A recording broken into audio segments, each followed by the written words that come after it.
കൃത്യമായ performance auditing ഉണ്ടാവും. ഓരോ ക്വാർട്ടറുകളിലും ബജറ്റിൽ പ്രഖ്യാപിച്ചിരിക്കുന്ന പദ്ധതികളുടെ പുരോഗതിയെ വിലയിരുത്താൻ വേണ്ടിയിട്ടുള്ള ആധുനികമായ സംവിധാനങ്ങളുടെ പിൻബലത്തോടു കൂടിയ പുതിയ ഫോളോ അപ്പ് ഉണ്ടാവും. പ്രോജക്റ്റ് ഇംപ്ലിമെന്റേഷൻ, അതിനാണ് നമ്മുടെ ബജറ്റിൽ നിന്നും ഏറ്റവും വലിയ ലീക്കേജ് ഉണ്ടാകുന്നത്. കോടിക്കണക്കിന് രൂപ, ആയിരക്കണക്കിന് കോടി രൂപ ഖജനാവിൽ നിന്ന് ചോർച്ചയുണ്ടാകുന്നത് പ്രോജക്റ്റ് ഇംപ്ലിമെന്റേഷൻ നടത്തുമ്പോഴാണ്.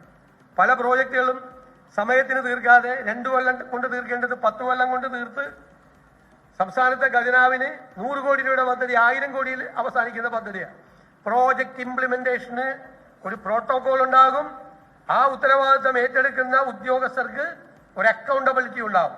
അതിനു വേണ്ടിയിട്ടുള്ള ഏറ്റവും മികച്ച ഒരു പ്രോജക്റ്റ് ഇംപ്ലിമെന്റേഷൻ പ്രോട്ടോകോൾ കേരളത്തിൽ നടപ്പാക്കുക തന്നെ ചെയ്യും. അതുകൊണ്ട് നടപ്പാക്കാൻ കഴിയുന്ന പദ്ധതികളാണ് പ്രഖ്യാപിച്ചിട്ടുള്ളത്.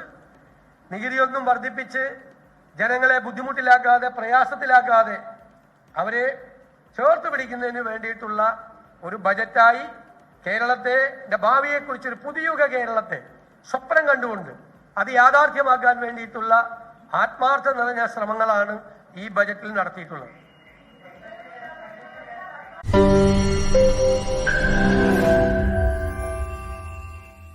ലോകത്തെവിടെയായാലും ഏത് സമയത്തും 24 വാർത്തകളും ഓഗ്മെന്റഡ് റിയാലിറ്റി പാക്കേജുകളും എക്സ്പ്ലെയിനറുകളും വിശദമായി കാണാൻ ഞങ്ങളുടെ യൂട്യൂബ് ചാനൽ നിങ്ങൾക്ക് സബ്സ്ക്രൈബ് ചെയ്യാം.